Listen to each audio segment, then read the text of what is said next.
Hello, everybody. My name is Jane Gray. Welcome to this presentation about the conclusion of the QSA Net project.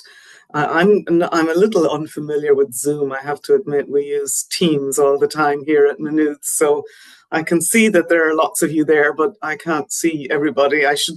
There's probably a way I can change my screen, but I'll just have to greet you all and thank you for joining us. I should say first, you may have spotted already that we are recording the seminar. So if anybody is not happy with that, then please, do let us know and we'll stop recording. Or if you would like to, if you'd prefer to send a direct message rather than to say it now in the meeting, please feel free to do that if you're not happy with it being recorded.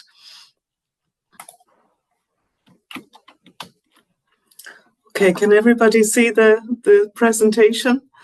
That's great. Thank you very much once again for joining us. And I'd like to thank my colleagues who are joining us here today as well. I'd like to thank Rong Bao, who was the postdoctoral researcher on the QSA Net project and unfortunately moved on to a new project now, but we're very grateful to have her back joining us for this final seminar of QSA Net.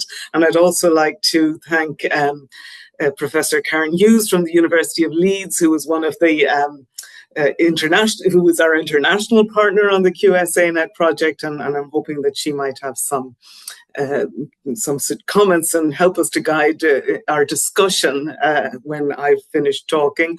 I don't know if Lisa is here. If she is, she might let us know. But Lisa Moran from Technological University of the Shannon is also our partner from the other Irish institution on the project. We have as well a large number of members of our advisory board from around Ireland who may or may not be here. So I hope some of you are. But I'm going to go ahead now and start talking about our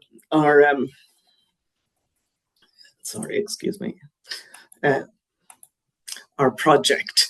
So the topics that I hope you can see that the next slide now, it's working. Is it somebody give me a thumbs up? So yeah. The next slide is about topics for today. So what I want to do in this presentation is to talk about some of the background to the QSA Net project, which was funded by the National Open Research Forum under its Open Fund 2023. And just to give a context for what this project was and how it emerged, I want to talk a bit, for people who may not know already, something about the origins of qualitative data sharing in Ireland. And then I also want to talk briefly about the changing institutional and scholarly environment within which qualitative data archiving and data sharing and reuse has evolved since the establishment of the Irish Qualitative Data Archive, and also to talk about more broadly about the kind of debates that have started, changed and emerged within the whole field of qualitative data sharing and data reuse in the international context, because I think that's important for understanding the results from our research that I'm going to talk about today.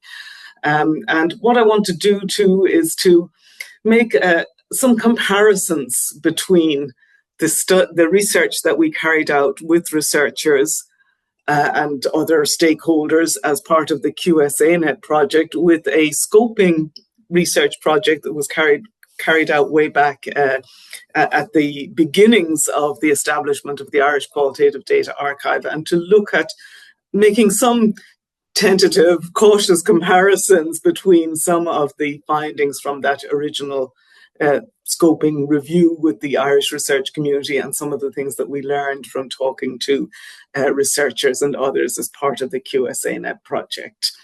And I want to talk about some of what seems to me to be continuity in some of the issues and themes that arose in the two projects, some interesting hints at changes that I would like your thoughts on and your comments and contributions.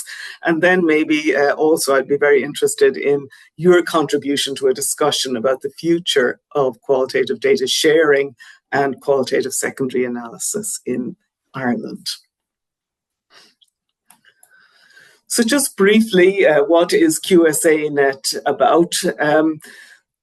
The idea behind QSA Net was that to some extent in Ireland and internationally, the principle of qualitative data sharing has been established. More and more data sets are available in repositories and archives, but the principle of reusing those data is not as well established and not as well practiced. And of course, one of the goals of the National Open Research Movement and the National Open Research Forum in Ireland is to promote the FAIR principles. So we have a nice graphic here that summarizes the 4 FAIR principles about research data: that they should be findable, accessible, interoperable, and then the slice that's coming out, reusable. So the idea behind the QSA Net project was to focus on the reusable slice of the FAIR pie and think, what do we need to know about opportunities and barriers to reuse as they're perceived within the research community, and how can we promote greater use of qualitative data that are available in repositories and archives. We also, not obviously, but we also would like to try to promote national and international community around the principle of qualitative data sharing and qualitative secondary analysis. And as you'll see, as I talk about the findings from our consultation with researchers, this idea of promoting research community is something that is very popular and of considerable interest to researchers. So just briefly, the methodology of the project was that we were planning that we would conduct group discussions with a range of stakeholders within the field of qualitative research. We would talk to early career researchers, and we would talk to researchers not just within sociology, which is where I'm coming from, but also across multiple disciplines for whom qualitative sharing and reanalysis, secondary analysis might be of interest. And also we were interested in pursuing discussion with people in different sectors, so researchers within the higher education community, but also perhaps researchers within communities of practice, practitioners, and other groups outside the academy that may also be interested in qualitative research and qualitative research findings. We wanted also to invite educators, people who are doing research methods training within higher education institutions, to talk to us. And as I'll describe, we had some very interesting and fruitful discussions with people who are engaged in qualitative research methods training, and about the potential for reusing qualitative data as a support to qualitative research training. And we also wanted to talk to research funders. We have one interview with a research funder, which was very valuable as well. So we were able to cover the range of stakeholders that we were interested in talking to. We wanted to also create training workshops and training resources, and to deposit the project data subject to participant consent within the Irish Qualitative Data Archive. So we have been carrying out some training workshops. We carried one out as part of the Run EU consortium hosted by Technological University of the Shannon. We also carried out a training workshop at the Open Research Festival that was hosted by the Royal Irish Academy, and I'm looking forward to going to the Royal College of Surgeons tomorrow, courtesy of Ruth Geraghty, and we will be doing some research training there. And we have made some progress in the area of community. We are establishing a study group within the Sociology Association of Ireland, Sociological. We had last year a panel discussion on qualitative secondary analysis at the annual conference, and we also had an online international workshop last year. So, and this is the final workshop. So that's where we're at in terms of the development of the project. And I thought, when I was thinking about how to situate QSA Net within the sort of longer history of qualitative data sharing and the wider regulatory and institutional environment, I put together this timeline, which I think is accurate. The Irish Qualitative Data Archive was launched in 2008, and then in the next year, we were fortunate to receive funding from co-funding from the Tallaght West Childhood Development Initiative and also the Irish Research Council to do a scoping exercise of researchers' attitudes to qualitative data archiving. That was the RACcER study, which I will be talking about a little bit more. In 2015, we had the establishment of the Digital Repository of Ireland, which is the trusted digital repository where IQDA now, as a member of organisation, DRI hosts the Irish Qualitative Data and IQDA collections. In somewhat later in 2023, IQDA, which was hosted by Maynooth University Social Sciences Institute, moved to Maynooth University Library, where it's now based. And finally then, in 2023, actually, we were first funded, but the research was mostly carried out in 2024, the QSA Net project. So that kind of puts things in a sort of historical context. And I think it's important to understand the changing institutional and regulatory environment for these developments, which I've been involved with, and I'm sure others who are here have been involved with for a long time. So I suppose in the Irish context in particular, the spur to developing the, archiving, repositories, open access and open research began to some extent in the early 2000s in Europe. The European Strategy Forum on Research Infrastructures was established, and they had the remit to devise these roadmaps for identifying and the requirements for large-scale research infrastructures in Europe. So they're still in operation, and in fact, social science infrastructures were some of the most advanced research infrastructures in the European context, and continue to be so.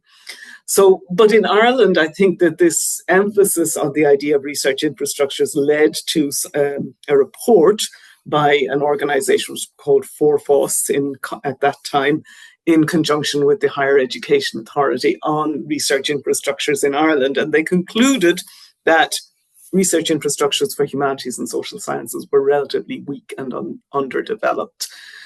They also, then the Higher Education Authority adopted its policy on open access to published research in 2008. So the whole open movement focused for a long time on published outputs, but as we see, is more recently moving towards a focus on making research data open as well.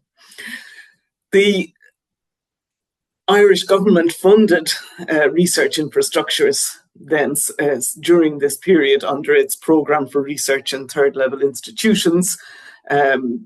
That it didn't just fund research infrastructures, it funded a whole lot of other research centres and invested considerable amount of money in trying to promote capacity for research in Ireland's universities.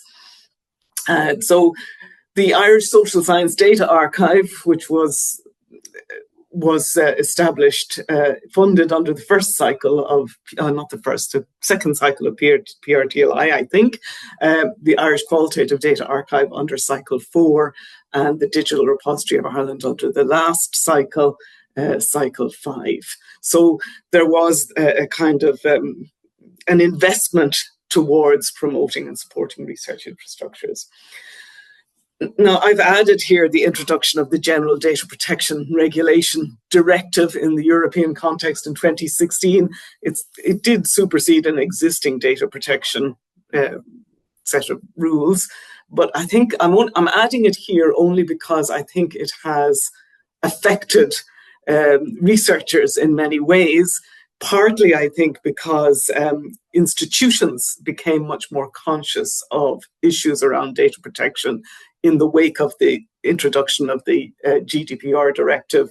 And also, I think researchers and research ethics committees, as a consequence, have become perhaps more concerned, even more than we would have been previously, about issues around data protection, and not just in terms of how do we meet our own professional obligations to protect our participants and to protect data, but also how do we meet the rules and regulations, which is a slightly different question. And then finally, then in 2022, this national plan for open research was established, which I've already talked about, and which has funded the QSA Net project. So there you have it, the three main resources for qualitative, for social science data, indeed, in Ireland. We have on the left the Irish Qualitative Data Archive, based in Maynooth University Library, which is a member organisation of the Digital Repository of Ireland, based in the Royal Irish Academy. In fact, IQDA was a founding member and is one of the largest, which is an organisation with one of the largest set of collections within the Digital Repository of Ireland. Well, my last count was 39 collections, but if Aileen or somebody else is here from the IQDA, they might correct or update me on that. And then finally, on the right, we have the Irish Social Science Data Archive, which is hosted by UCD Library, which focuses on quantitative data collections. This one is the Irish Social Science Data Archive is the national, what do they call it? Sorry, the national service provider within CESTA, which is the main European infrastructure for social science data archives. But again, while it is not exclusively quantitative within CESTA, there is a focus on quantitative data sets. Okay. So finally, very briefly, because I already see I'm probably going on too long on all of this, I wanted to mention the changing, and please, if people want to jump in or have some comments or questions about what I'm saying, please do so. I wanted to talk about the changing, what I'm calling here the changing scholarly environment around the whole field of data sharing and data qualitative secondary analysis. And again, Karen, if I've got any of this wrong, let me know. It seems to me, I've been working in this area for quite a long time, since the early 2000s myself, but it seems to me, looking at the literature and from my experience with talking to colleagues and attending workshops and so on, from the late 1990s to around the mid-2010s, we had an extended series of debates on whether or not it was even feasible to archive, to deposit qualitative data, and also debates around the ethics of sharing qualitative social science data. So the main arguments, and I'm sorry to reduce them so crudely, but for time purposes, really centered on questions of context on the one hand, and the ethics of the obligations that researchers had to participants on the other hand. So the debates around context really centered on the idea, or not the idea, but the reality that qualitative data is usually produced through some kind of co-creation between researchers and participants, and the sense that it's that social interaction that takes place within the moment between the researcher and the participant is critical to understanding, or critical to the data or the outputs that emerge from that relationship. And the question that arises for many people, and as we'll see, it continues to be one, is whether or not, if you take objects or items from as data arising from that research encounter and deposit them in an archive or in a digital repository, is it really possible to interpret, for another researcher to interpret those objects as data without having been present in that original research encounter? So that is kind of the debate that went on around that issue. In the presentation today, perhaps we could come back and talk about these issues later, but I'm not going to really address those issues in depth today. I will be talking about how researchers continue to have these kinds of concerns, but I suppose by around the middle of the is that the 20th or the 21st? But around the 2010s. In 2017, I was doing some research just for the presentation, and Libby Bishop and Arya Kula published an article reviewing the state of qualitative archiving, and they sort of pronounced with some confidence at the beginning of the article that the principle that qualitative data could be archived had been established. So I think there was a sense in which that principle was established by the middle of the century. And I should have put it on the slide, but the establishment of the Timescapes archive, I think, at the University of Leeds was critical to this, in that it demonstrated the feasibility of bringing very large qualitative, including qualitative longitudinal data sets together in ways that really proved a fertile ground for thinking about how we could actually go about analysing, bringing data sets together, comparing data, looking at change over time, and working with large teams of researchers. And so I think out of that, we saw the development of really interesting new research on what qualitative secondary analysis could be, and on different methods or approaches to qualitative secondary analysis. So we had Sarah Irwin's really interesting work on bringing qualitative data sets into dialogue with one another. We had Emma Davidson and her colleagues work on what they call big qual, pooling qualitative data in innovative and creative ways, and bringing, developing quite interesting approaches to selecting items and sets and how to bring them all together. And then, of course, we had Karen and Anna's book on qualitative secondary analysis, which I think kind of is a milestone in bringing this whole field forward, because, and I just talking to Karen at the beginning, I know she has other things in the pipeline as well about this. But interestingly, it seems to me, and I don't know if others of you will agree, there seems to me to be a new sense of unease around qualitative data sharing within the sort of emerging push towards open research and open data, including amongst some researchers who are supportive of the principle of sharing data and secondary analysis. And I think one of the concerns that has emerged is the extent to which the sort of open research movement may be focusing too much on the quantitative model, if you like, or the quantitative model is the standard, and then the questions are arising about whether or not qualitative research can really fit with that quantitative model. And particularly, I think around, I know our colleague, Dermot Lynott at Maynooth, who has also got a NORF-funded project, is very interested in this the whole issue of the so-called replication crisis in social science, and the idea that the purpose of open research data is to permit reproducibility and replication. And that potentially is a significant problem for qualitative research, because, as Roz Edwards points out in a blog post she did for the LSE Impact Forum recently, with qualitative research, a different research team might look at the same data, interpret it, and come to quite different or new conclusions without the original interpretation necessarily being false or wrong. So the nature of qualitative research is that the idea of sort of reproduction, or the kind of that idea that is one of the principal purposes of data sharing, may be more problematic. So again, maybe in questions and at the end, some of you might have some thoughts about that. But I just include here just an extract from the National Open Research Strategy, the Irish one, and sort of which sets out, as they see it, the purpose of open research, that building on the principles of academic freedom, research integrity, and scientific excellence, open science sets a new paradigm that integrates into the scientific enterprise practices for reproducibility, transparency, sharing, and collaboration. So I guess,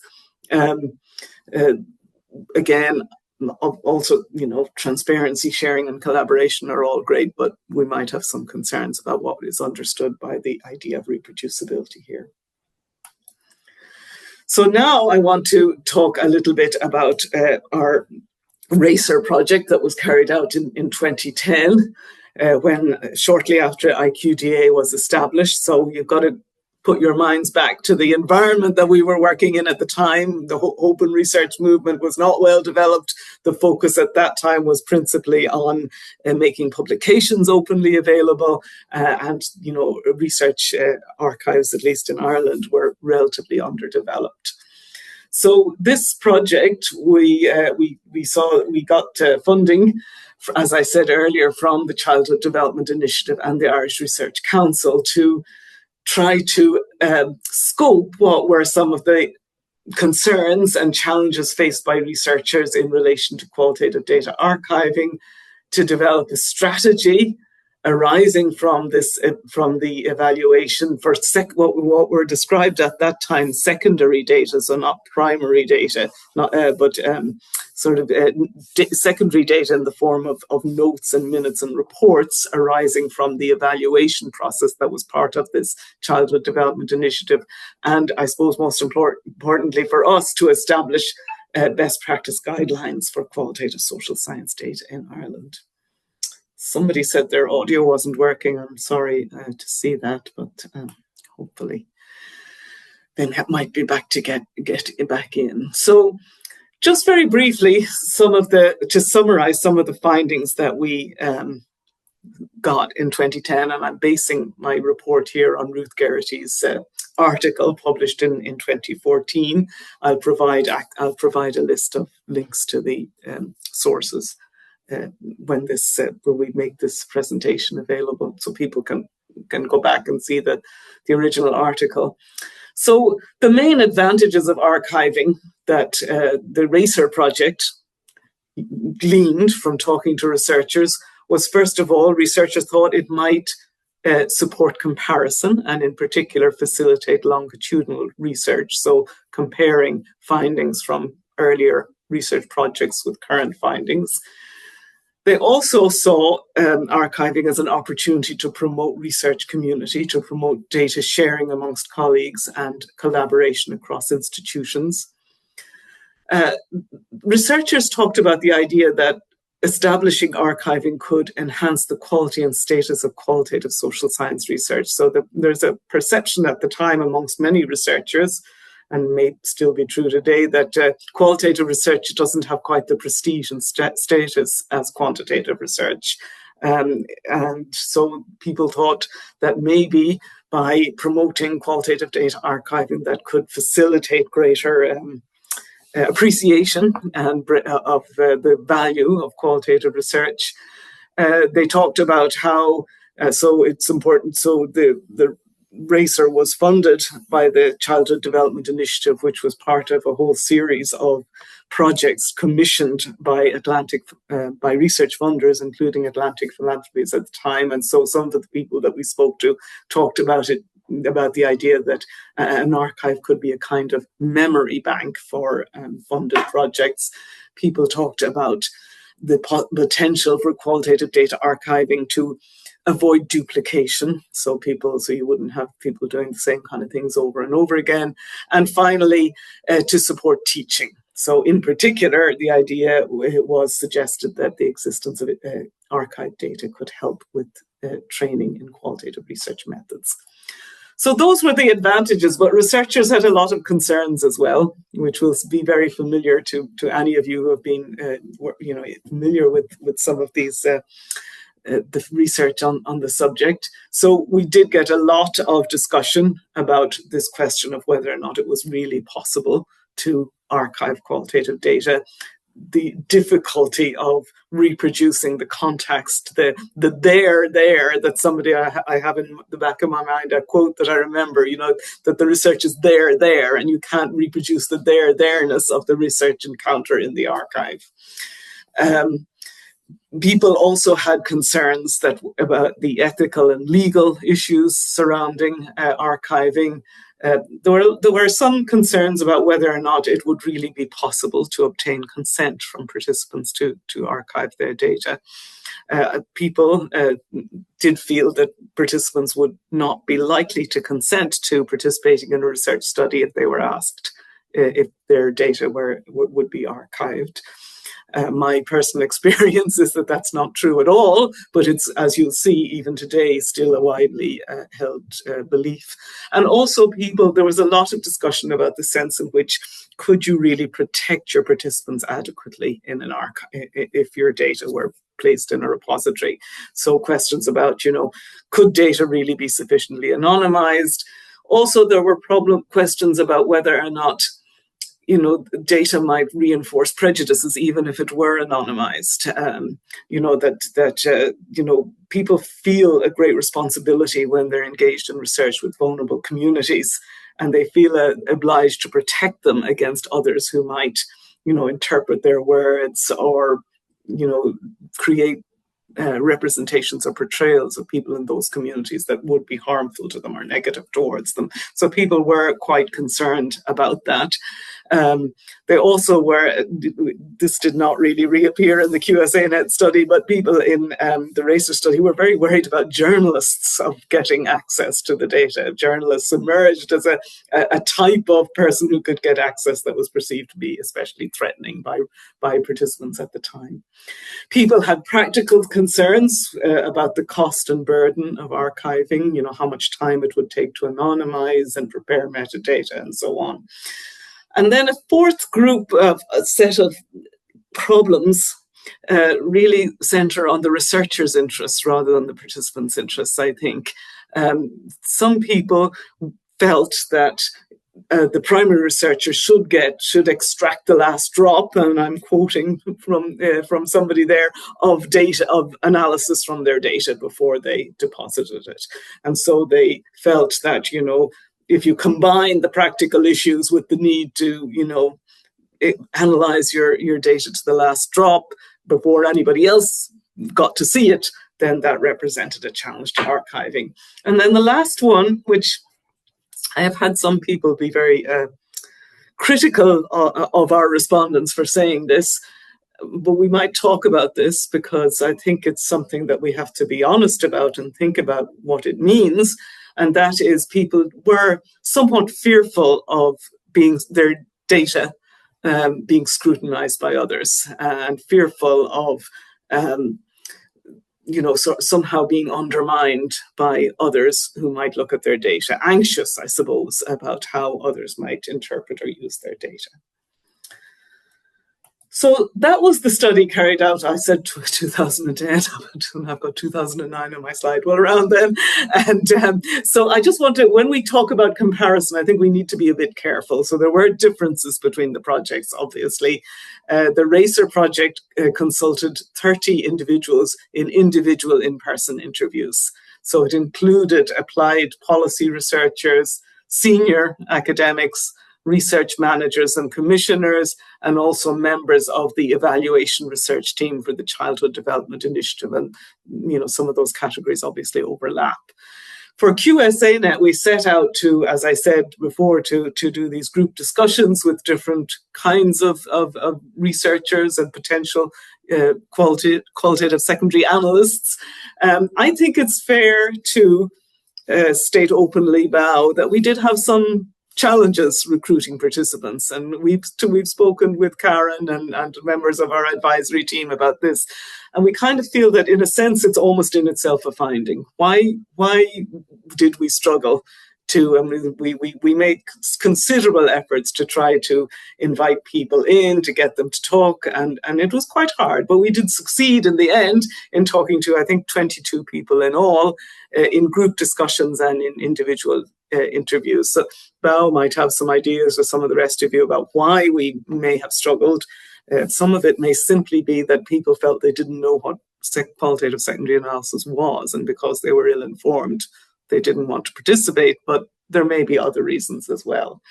But as I said earlier, we aimed to include early career researchers, cross-disciplinary, cross-sectoral researchers. We initially had hoped to have separate group discussions for these people, but in the end it proved quite a struggle, so we ended up having sort of mixed groups of researchers, which included people in different sectors and different disciplines in our different group discussions.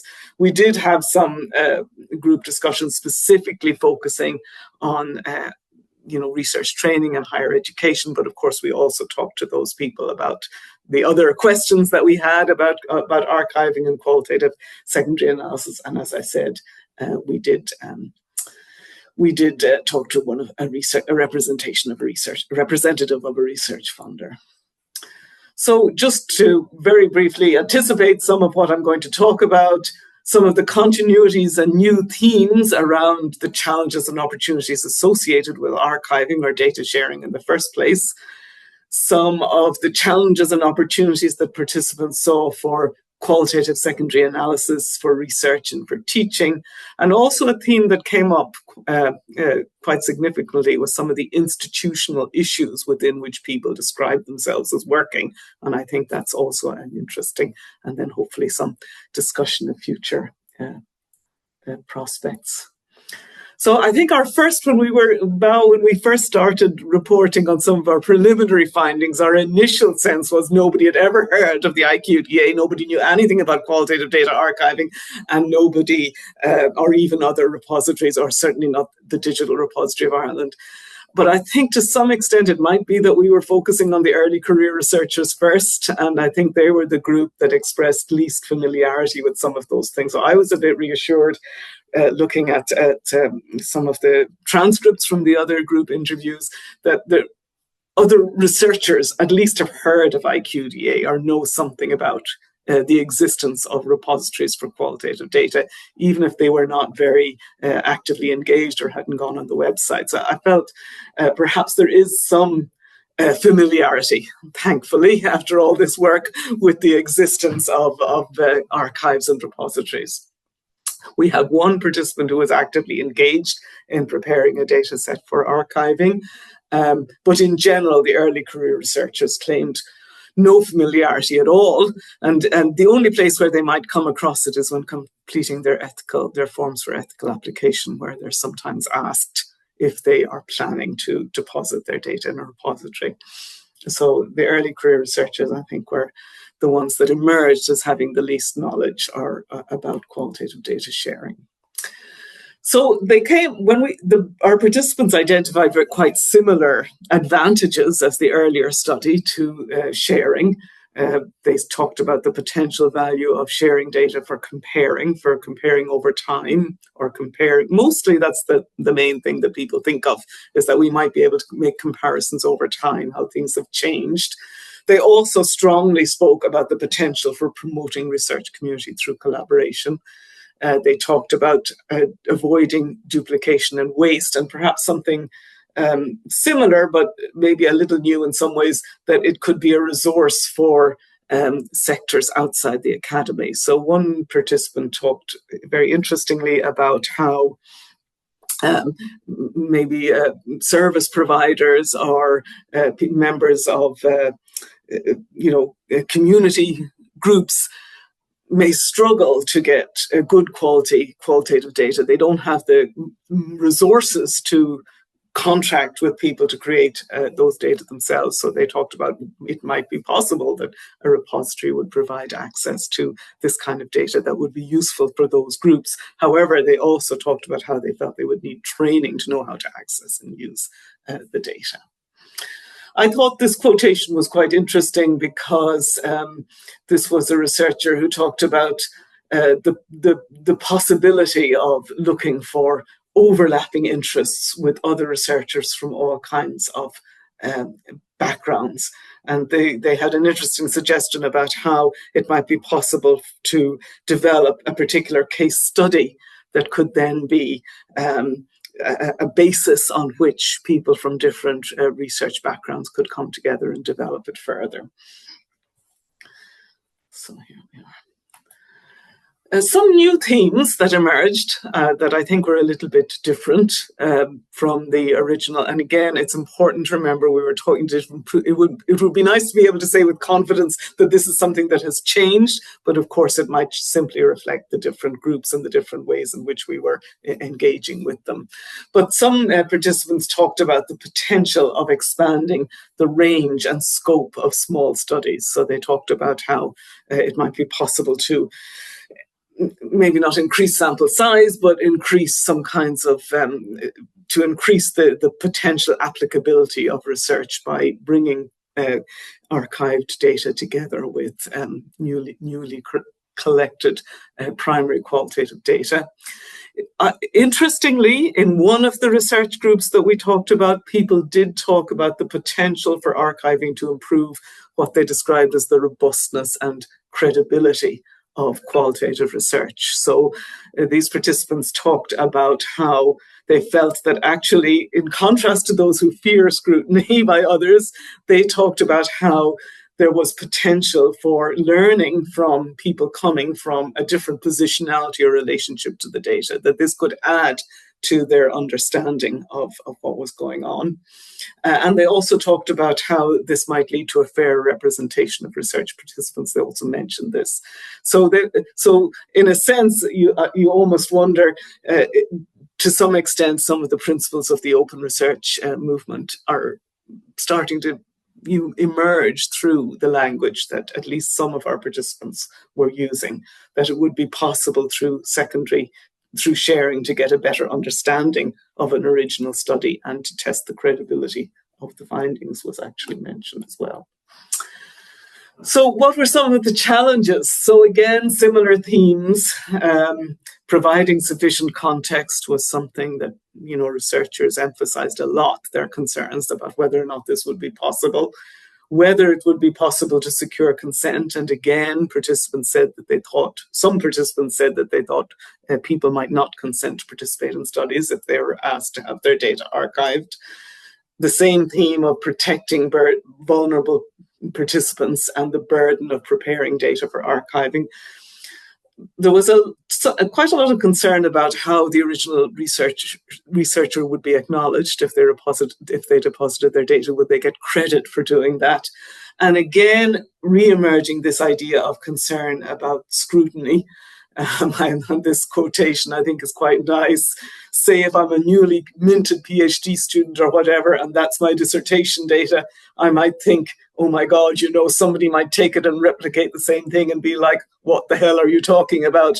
And then it was interesting though how they kind of qualified that and said, well, but that's kind of part and parcel of academia, so I don't think it's a good enough reason not to share the data. So you can see in the quote, on the one hand, this anxiety about scrutiny, and then on the other hand, this kind of recognition that actually this kind of thing is part of what we do when we put our data or our publications or anything else out there to be looked at by others.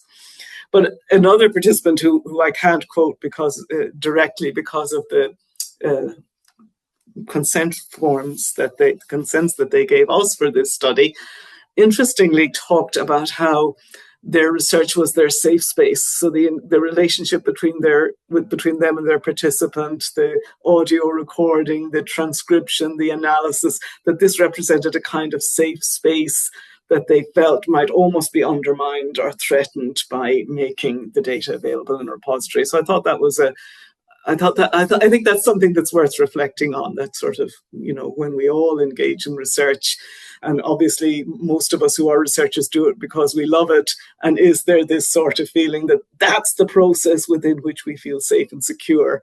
And if we engage in archiving, does that sort of safety and security between ourselves and the participant become challenged? So just in terms of what people's understanding of what qualitative secondary analysis is, I thought it was quite interesting that many sort of said they didn't really know what we meant. But on the other hand, they came up with lots of examples of things that might be considered secondary analysis.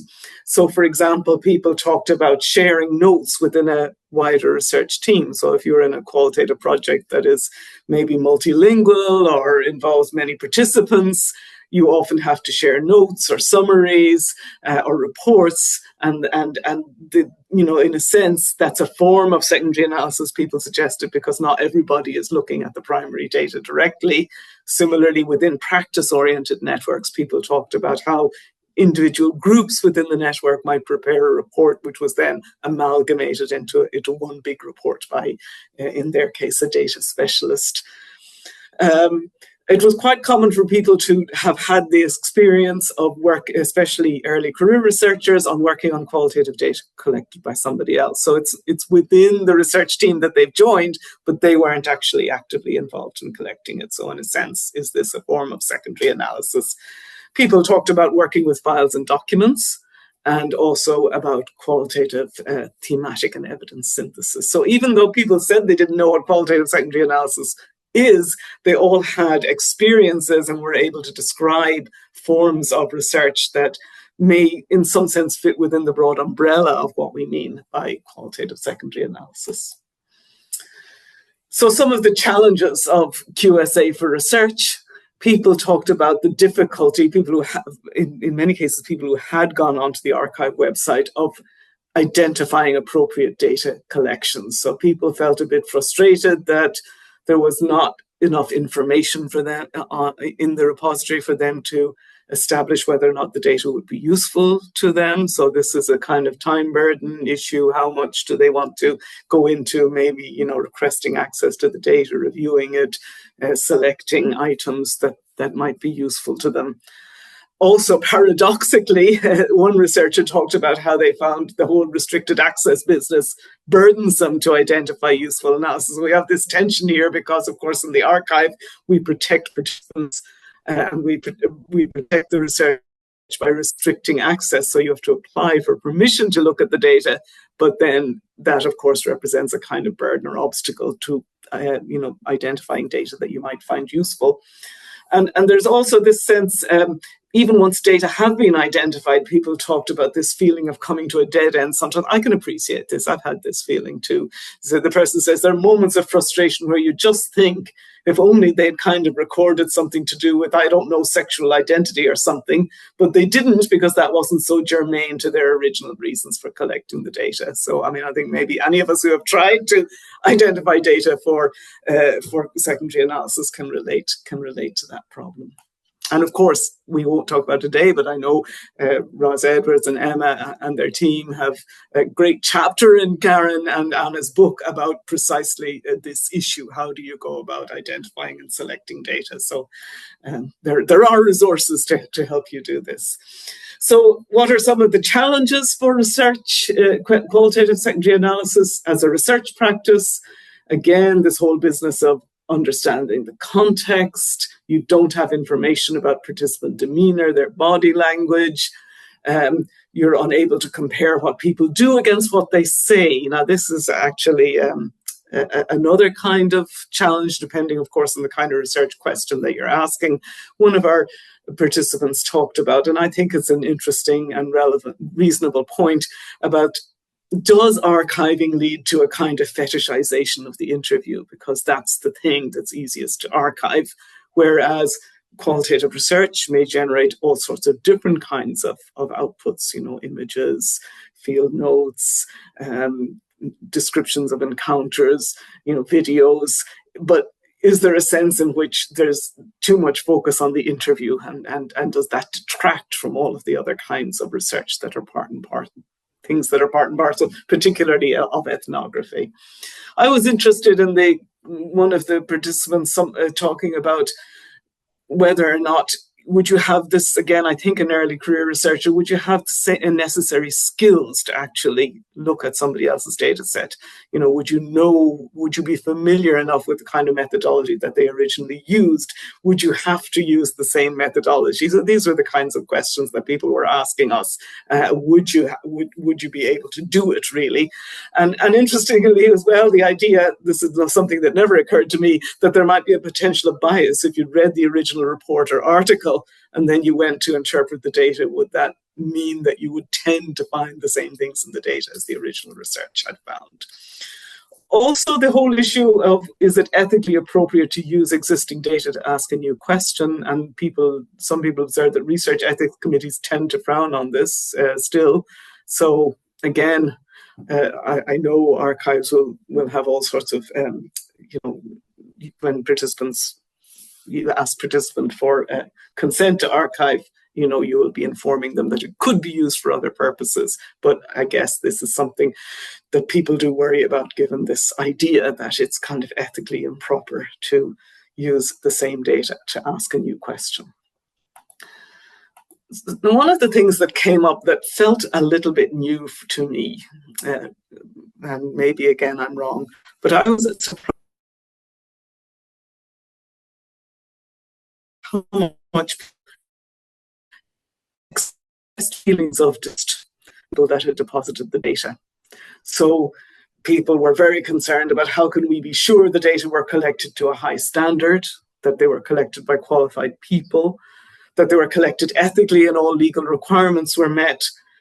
And people asked, well, does say IQDA require the research to have met a certain bar, a certain standard before they accept it? So there was a lot of anxiety, I think, a strongly expressed distrust towards the archive. Now, of course, this is mostly by people who had no familiarity with it, but nevertheless, I thought it was quite an interestingly high level of distrust. And also, I thought it was sort of, people were suspicious of the motives or intentions of the person who deposited the data or of the archive that disseminated it. And I think this is in the context perhaps of AI and bots scraping things, and people were concerned about predatory practices. Are people up to something if they deposit their data? Are archives up to something if they invite you to go into them and to access the data? I thought that was quite an interesting theme. Finally, then, in terms of value for research, it came clear in many of the interviews that people felt that despite the open research movement, that primary research was still more highly valued by reviewers, for example, for journal articles, by reviewers for research grant funding, and sort of generally within the academy. So primary research is associated, they argued, with the originality, creativity and innovation, which are valued and which are part of the sort of metrics against which people are valued in terms of the quality of their work and so on. So there was a sense in which somebody suggested that there's almost a cultural lag between the emphasis on open research and sort of policy and official statements and the actual ways in which research is evaluated within the community. And again, it came up the same theme that people felt they needed to exploit their own data first before they shared it with anybody else. So I'm sorry, I've gone on longer than I'd hoped, but I'm nearly there. I just want to talk briefly about what people said about QSA for teaching. So many people are already using extracts like audio clips, transcripts in their teaching to bring the research alive, to train students to adopt a critical lens on interviewing, to hone their skills in coding analysis and writing up. And one person talked about using existing data to open a discussion on issues surrounding research data sharing. So there were some participants were using archived data, but not, I don't think, from IQDA, but from, for example, Mass Observation Archive was a source that people were using for clips that they could engage in their teaching. But I think a lot of researchers were using their own data, or anonymized limited versions of their own data to help with training in this way. So there were some mixed views on whether the use of existing data actually detracts from the importance of training students to collect data. So that was an interesting tension amongst those who were engaged in research training. So they felt that one of our participants felt that students would be shy, and if they had the opt-out of looking at existing data, then they wouldn't practice their own research data collection skills, and that would be a problem. But others felt didn't agree with that necessarily. And there was a sort of common theme that existing data might be most valuable for master's students. also, I haven't included it here, but we did talk to one early career researcher who sort of felt, well, you don't want to allow us to collect our own data. You don't think we're good enough, and that's a bit frustrating. So that was an interesting observation as well. Finally, and I'm coming to an end here, some of the institutional issues that people talked about. People discussed that there was a problem with inconsistent and changing standards that they were trying to accommodate themselves to all the time. So people say that there is variation, and a lot of people had experience in this, actually moving from one jurisdiction to another and finding that the rules about that ethics were different, finding that there are different norms and values across fields in terms of ethical practice, requirements for ethical approval, including for data archiving. One participant talked about a concern that the rules are changing all the time, and what's considered ethical and acceptable now in the past would not be considered today. So it may be the case that there are actually older collections which were archived under different kinds of rules, and that today, it might not be permitted for them to be archived. Participants also talked about uneven institutional supports. The representation of the research funder talked about how there was a tension between creating standard policies on the one hand, but also, trying to be flexible and sensitive to researcher concerns in different fields and to the uneven institutional supports that they were aware that researchers had in different institutions in Ireland. And a lot of people, particularly in the early career group, felt that there was completely inadequate training in research data management. So that's something that I think might be followed up and discussed more fully. A lot of, and this kind of theme tied into the theme of research community, actually, because I think a number of participants felt quite isolated in doing their work. So they're hungry for some place where they can actually engage in collaboration, where they can learn together, how to, if you're doing your PhD and so on. As we all know, it can be a very isolating experience. But even if you are a researcher, it's quite isolating. If you've officially got the degree, it can still be an isolating. So next steps for QSA Net then are continue our training workshops and making our resources openly available. We're looking forward to publishing a special issue on QSA in the Irish Journal of Applied Social Studies. That's in progress. So thanks to everybody who has submitted articles to that, and we're sorry for being a bit slow, but we will get there in the end. I wanted to open it up to any questions now at this stage.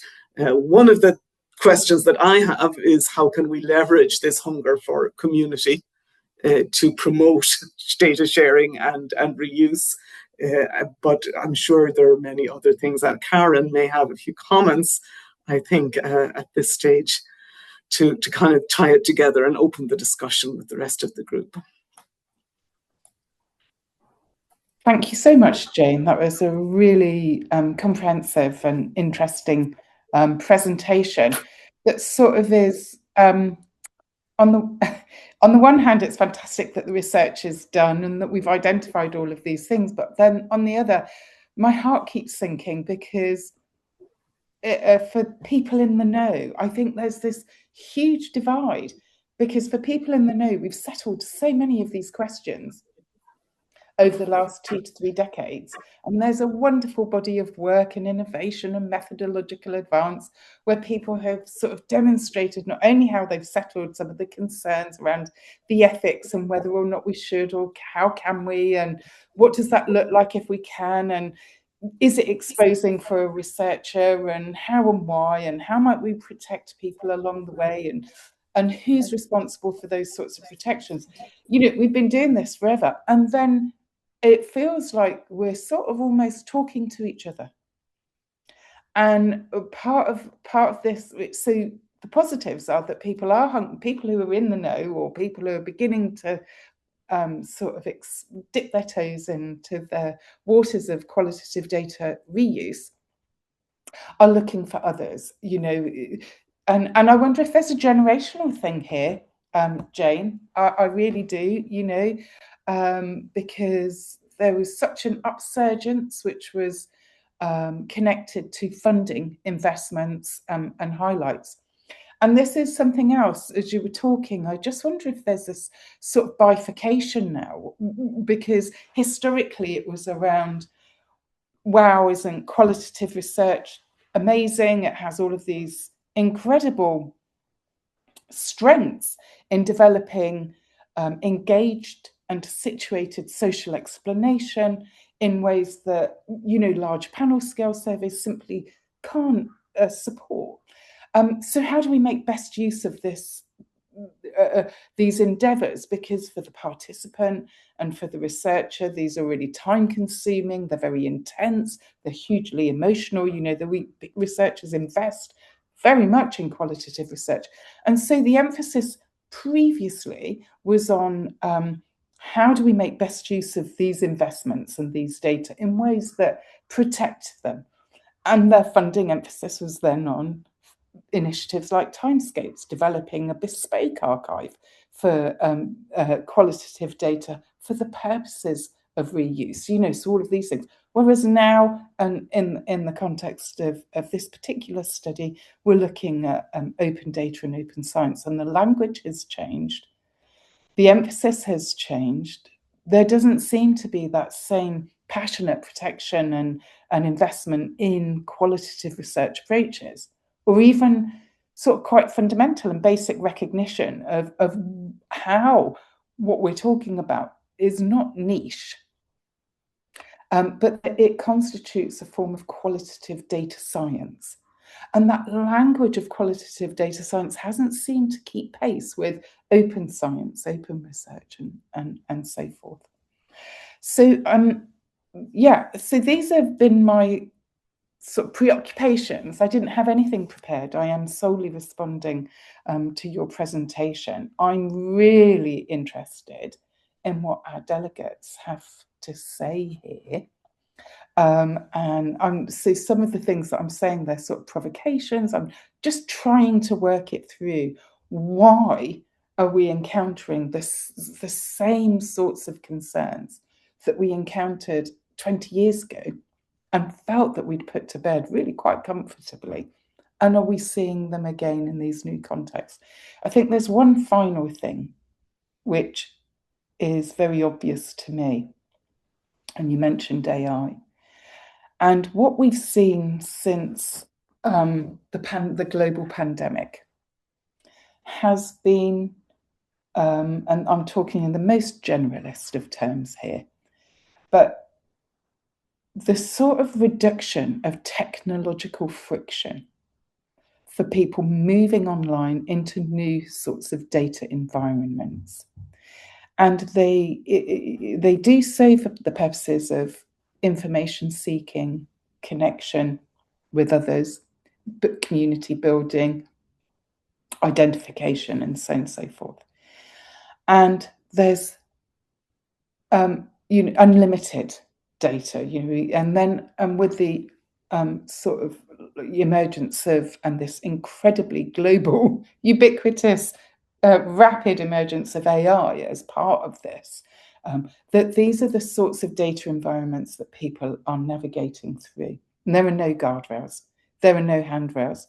And I am not surprised that questions of data provenance, of archive intention, the actual ethics of archiving and inviting people to reuse data in terms of accessing a data environment, regardless of anything else, have now become quite pressing, because I think that is a pressing concern for everybody, regardless of whether it's for research or otherwise. Can I trust this? What about deep fake? How do I understand the provenance? Why am I being orientated here? What sorts of algorithms are driving me this way and that? So I think archives and the reuse of archiving data, which again was like methodologically distinctive, the sorts of languages around it have become ubiquitous in relation to data infrastructures where they are completely different, but nevertheless are being conflated. So I'm just responding to what you're saying. I think this is all really fascinating, and thank you so much for your presentation. I'm really keen to hear what people have to say. Thanks so much, Karen. Are there people there? We have. I would really love as well to hear some people's comments or questions or thoughts. So please do come in.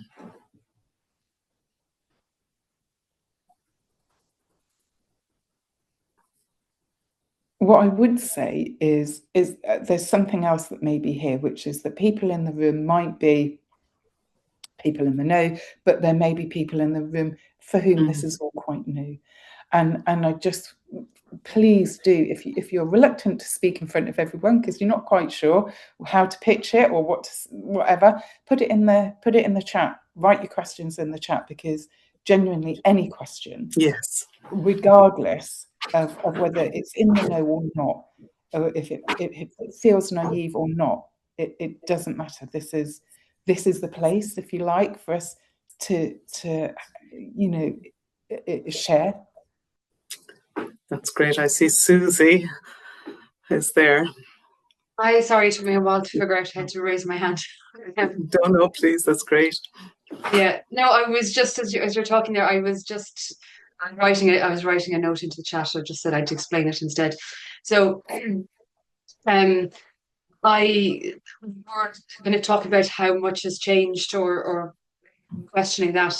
So, my experience with archiving qualitative data, was about 7 years ago, and I conducted a photo voice study in my time in UCD, and I had really wonderfully rich qualitative data from that study. The main obstacle for me to securing ethical approval was that piece about proposing to archive that qualitative data. That was the piece that took multiple rounds of review with the ethics committee, and that ethics committee was in one of the hospitals where I was recruiting some of my participants. So that was the biggest sort of obstacle in conducting and getting that study set up. I got there in the end, but there was, when I talked to colleagues at the time, that the thing that was mentioned was something around sort of educating ethics committees around qualitative data, particularly in a hospital setting, in a clinical setting, where the kind of studies that they were used to reviewing were maybe quite different, even though something like photo voice has been around since the 1990s, but still here we are in 2026. So that was just it's helpful for the discussion, but that was just my experience, and I wonder where things are at now. But there's something about raising awareness amongst early career researchers or other researchers is one thing, but understanding and raising that awareness around archiving secondary qualitative data and the reuse of secondary qualitative data, maybe amongst ethics committees as well, and those more institutional sort of committees might be something to consider. So that's my 2 cents. Thanks very much, Susie. That's great, actually. We'll have to think about what's the best way to reach out to such to people who might be on such committees. But it's really a very, very important point that you make there. Thank you. And I see Aileen has put a link to your study into the chat. So thanks very much for that. That's really great. Ruth Geraghty, I should ask people to introduce themselves as well, but Ruth has her hand up. Ruth, do you want to come in? Yeah, I'll introduce myself because it's kind of relevant maybe to the question. So I work as a research data coordinator in a health sciences university. So I'm working with researchers across lots of different disciplines, and qualitative archiving and reuse is really interesting to me because I have a background as a qualitative researcher and a background working with you, Jane, and Maynooth in the archive. But what I notice in my own university in RCSI is that there is a huge lack of knowledge of qualitative preservation of data and sharing of data and reuse of data, which is one of the reasons why we're having this event tomorrow. But like that, they don't know of IQDA at all. They don't know of, any, I suppose, strategies around sharing data. So, there's a relative level of understanding of open science in terms of quantitative for sure. But for the mixed methods researchers that we tend to have, there's just a sense of, well, qualitative doesn't belong in that space. Like it's not suitable at all for open. That's the kind of, message I receive all the time. So I was trying to think as you were, going through that fantastic presentation, I was thinking, what is it about open science that we're trying to bring to qualitative research, or what can open science do to make qualitative research better? Because sometimes when we're pitching open science to quant people, we talk about like transparency, replication, all those things that you mentioned. And I've been to talks that Dermot has given, and he gives a superb talk about the replication crisis and how open science is trying to resolve some of that. But it doesn't translate to qualitative researchers. Like they don't really, feel any kind of sense of identification with replication or reproducibility of studies, because I don't think anyone ever really does that kind of work in qualitative. It doesn't seem to suit the method. So then if we're trying to bring the principles of open science to qualitative to improve it, we have to kind of identify what is it that we're trying to improve. I was just thinking of the point that you had on one of the slides, really lovely quotation about being fearful of scrutiny from that RACcER research done in 2009. I think that's still there. But I wondered is it about making scrutiny the normal way to do research, that everybody shares data so that the scrutiny is almost democratic, that anyone who does research should be open to the idea that their data can be looked at as opposed to their interpretation of that data. All of the discussion and debate around qualitative is embedded in the journal articles, so all the debate happens in journals. But we're trying to, in all of the sciences, move the scrutiny to the data itself. So maybe what we're looking for in qualitative is, identifying what part of the qualitative research process needs to be made open to scrutiny through putting it into a repository and engaging in open science. So it's not really scrutinization of your interpretation, but rather just being transparent that there's sufficient evidence in your data set to support the thing that you are saying is the finding, let's say. So maybe that's where it's falling down with qualitative. They think that their interpretation will be scrutinized as opposed to just the evidence for it. But maybe I'm underestimating it, but that's just what came into my head as I listened.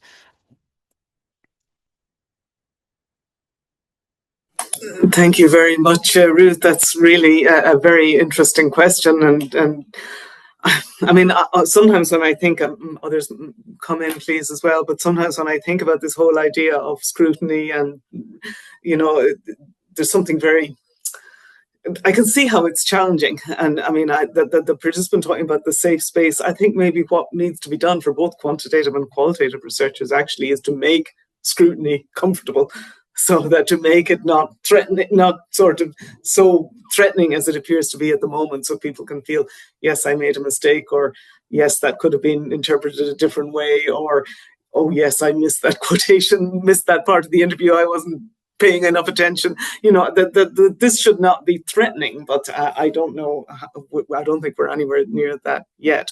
But I think you do raise interesting questions, and I know, again, I'm sure Karen and others can talk about this.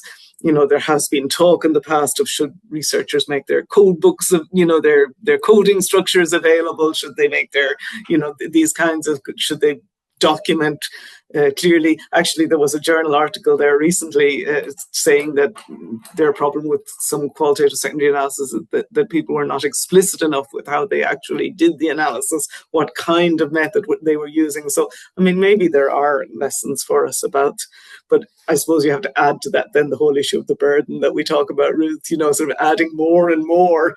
And the research funding representative that we talked to was cognizant of that. I mean, that people are already overburdened with administration, and you were asking people to do more and more. But I really think you raised very important points there. I see Karen has got her hand up. Maybe she's.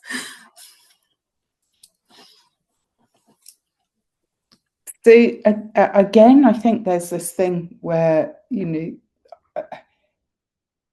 I think the sorts of questions around scrutiny are a bit of a concern, particularly for qualitative research, because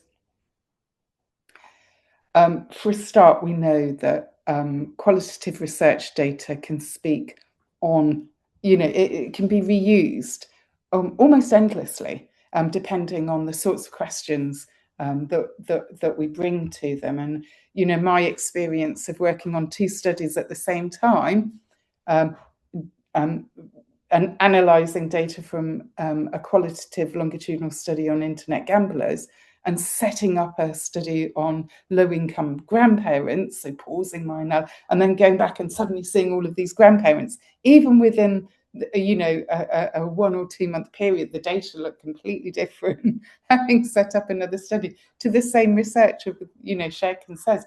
So this idea that somehow that it's like this idea of representation is and comprehensiveness in relation to qualitative data is really, really problematic, because both are very political.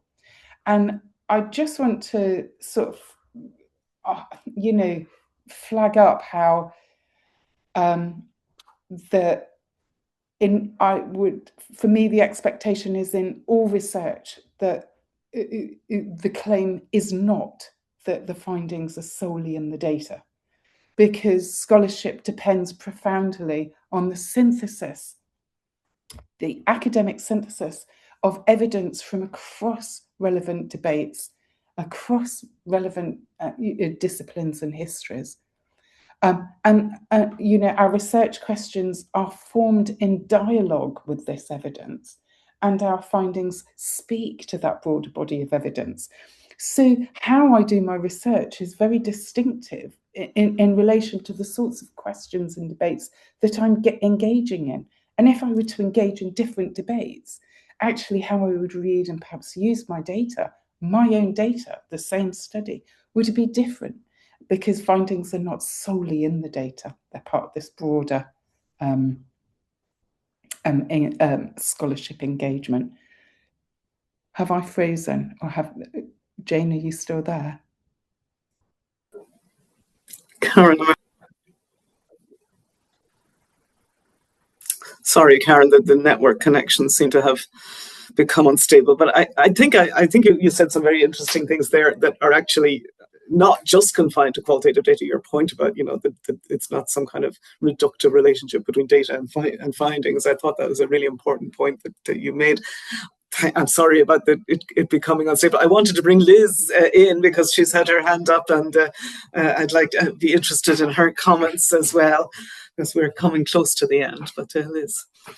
Yeah, yeah, thanks for that. It was very interesting. I think I didn't find anything hugely surprising. These are kind of things I think that have, you know, been moving around in this whole area for a long period of time. So I thought a lot of the findings were what I would expect in many respects. But I think all of them are kind of genuine concerns and issues that people generally have when they are archiving. And I think one of the biggest challenges in the context of qualitative data is resourcing, because I think, you know, we still suffer from that lack of resourcing in the humanities, social sciences, and other such disciplines. And in other fields, there are just more resources circulating to do a lot of the work, the burden, if you like, of depositing data, you know, at the end of a project. And I think that's what I find most difficult in relation to my PhD students. How do you convince them to spend time on this, you know, when, you know, it's more profitable for them maybe to progress publication and do so many other things, and also where they're under time pressure and money pressure and housing pressure and every other kind of pressure that exists as well. So I think that's one of the key challenges. And I think another key issue is that the issue of scrutiny, I think, is very real for those of us who do have archives, you know, particularly in the context of the potential of how that data could be used. Or, you know, even, for example, I've seen instances where from the project that we did, which was qualitative interviewing, where people, you know, subsequently use the interview, you know, as, you know, what's very poor about this interviewer, what, you know, why are they, you know, how could you do so much better than this interviewer, which I think is, you know, kind of an interesting way that I never anticipated really that the data would be used in that kind of way. So I think that is the issue of scrutiny is very real. But I think one of the ways of addressing that to a large extent as well is putting the ethical responsibility onto the user of the data, to recognize when it was created, how it was created, particularly if it's created by early career researchers, that scrutiny isn't... I think they should see it as something that was generously done, that people went about making their data available for others to utilize. And it's kind of, to a certain extent, altruistic in that regard as well. And that there should be pressure put on the user of that data to use it in an ethical way and to recognize that and to think about ethics in the context of use. And equally, I think, for the archive to put that expectation on the user of the data as well. And then finally, the only other thing I would say is that I think there's also real value in showing very good use of qualitative data subsequently, where it's been used very effectively, in whatever ways, to stimulate performance or creative work or whatever way it has been used. I think we need to see a lot more evidence of that to kind of build up a community of interest in depositing data as well for future use. So they would be my kind of key points. Thanks.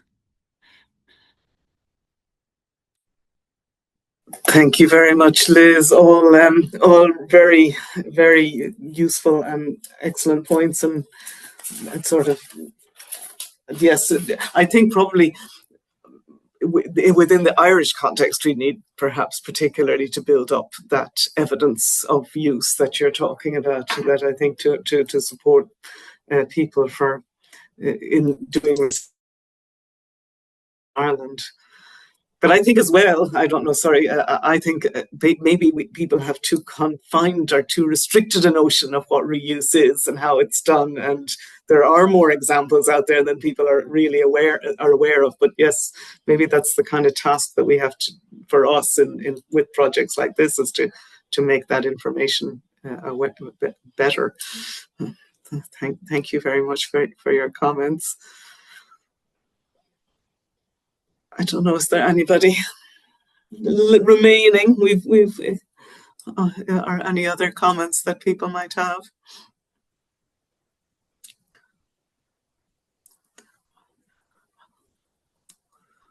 I'm sorry, I'm just responding to Giada in the chat, and just to say that I would try to respond.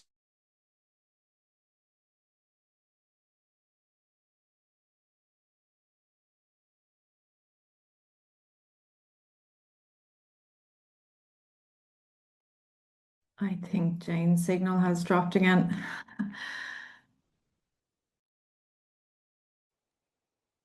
Yeah, she's definitely gone. Yeah, I'd be really keen for people's comments on, because when Jane was talking about next steps for like community building, those sorts of things, I think the discussion's pushing on in that direction, and I'd be like it would be really great if people had sort of suggestions or comments in that direction.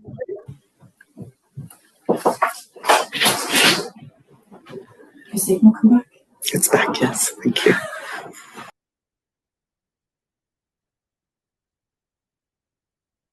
Oh, Jane, you're mute. Honestly, the thing collapsed. The internet, not the internet, but our Wi-Fi here. There you are again. So, are there any other?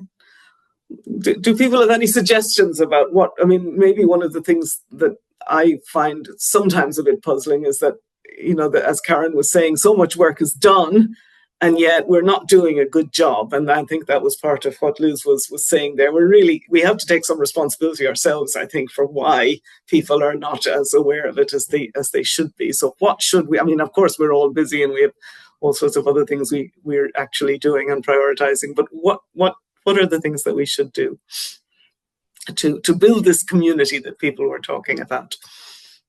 Is it just a very long and slow process and we should keep doing what we're doing already, or are there other things that we should be thinking about? Milena. Thank you, Jane. Thank you for a really interesting, informative presentation, and just this this discussion has been indeed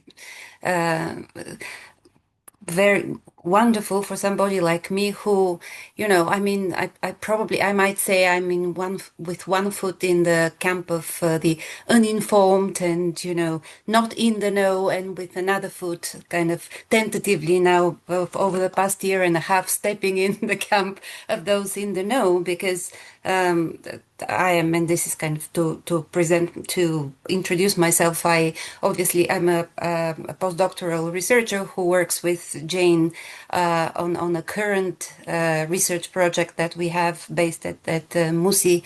One of the main sort of outcomes of that and aims of that being that we will deposit the bulk of our data, or the bulk of our data, into the IQDA. And so being in that position where until recently I really didn't have much awareness of the practice, even of you know, using secondary qualitative data. It seems to me that, you know, even before we get to the point of having created a community of interest and kind of working on what binds that community of interest together, there is a lot of work possibly to be done in kind of normalizing and kind of awareness creating even of this kind of a practice. I think it needs to become common subject to be and theme to be explored in any, I would go even a step before PhD training. I would even suggest maybe master courses, any master courses on social research methods or social science master courses need to include you know, as part of their kind of ordinary maybe courses in qualitative data research, need to include this kind of awareness and the special teaching on this subject, I think. And also those that are already in the know, that those that have been practicing this, they should be kind of publishing very regularly, which you're all doing. I can see that and I hear that. But, you know, publishing on research that you have done using secondary qualitative data. You know, demonstrating how this is done, demonstrating how this is ethically done. You know, what is it? What are the potentials of this? Which may go directly, you know, towards what was already mentioned by the previous speakers. You know, demonstrating, taking away this fear of this being about scrutiny. You know, demonstrating that this is about actually making available such a wealth of data that may never otherwise see the light of day. This is not about how we as researchers have interpreted these data. This is about the data itself and what you might see in it. You know, what are the questions that you might ask about it. So yeah, these are some of the thoughts that kind of were coming to me as I was listening to you. Thank you very much, Milena. So we need to publish more. No, I'm just joking. Yeah, so that's what we need to do, definitely, for sure. But I think you're right that it has to be embedded from the beginning into the training and people's understanding of what they're doing. So I mean, it will be a slow process. It's not something that's going to it's not something that's going to be done quickly, I don't think. But thank you very much for your observations. Sorry. So I'll put a cheeky link into the Men, Families and Poverty book. Just really quickly, we brought together 4 data sets that span 20 years in connected localities to identify what happens to men, particularly young men in actual fact, over the course of the book, through circumstances of poverty. And we demonstrate the limits of family for men. So the very processes that entrench women into families further in poverty are those that exclude and problematically exclude men. And we could only have done it through QSA, not even QL, you know, because we were bringing very different data sets together with very different foci. So yeah, that was, QSA was the only way that we could have done that one. So just thought I'd pop it in response to Milena's comment. Thank you very much. I think we've probably exhausted people's patience. We've been here for an hour and a half, which is, I really appreciate all the people who are still here and the people who have left and left comments. And I thank you very much, I suppose, is my response to everybody. It's been really great to hear your comments. Challenging too, to think about what it is that we need to do more. And yeah, so please, anyone who has any thoughts or suggestions, please feel free to email or get in touch. We would be very interested to hear from you. Thank you very much.